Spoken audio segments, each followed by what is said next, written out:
tâm ba nên nó lên nhà tâm thôn nên nó ya yêu mà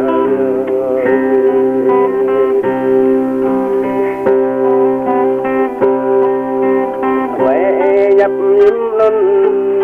nu đâm có đi qua trời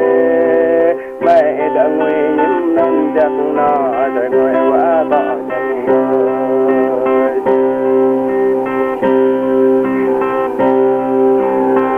lâm này bị lăng mệt nong nó rõ lâm này chắc nó bị lăng trong trời hà bờ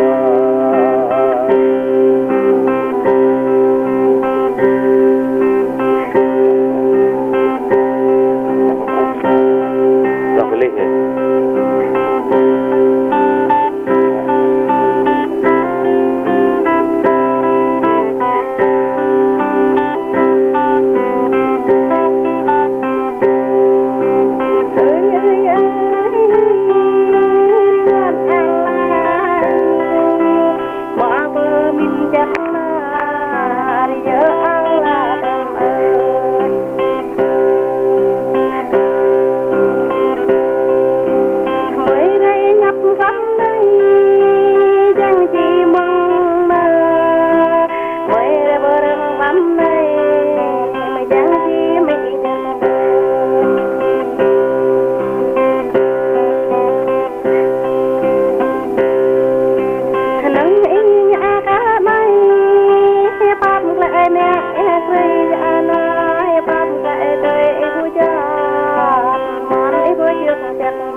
nhập đời nhà chắc bờ đời nhà có tôi chắc bờ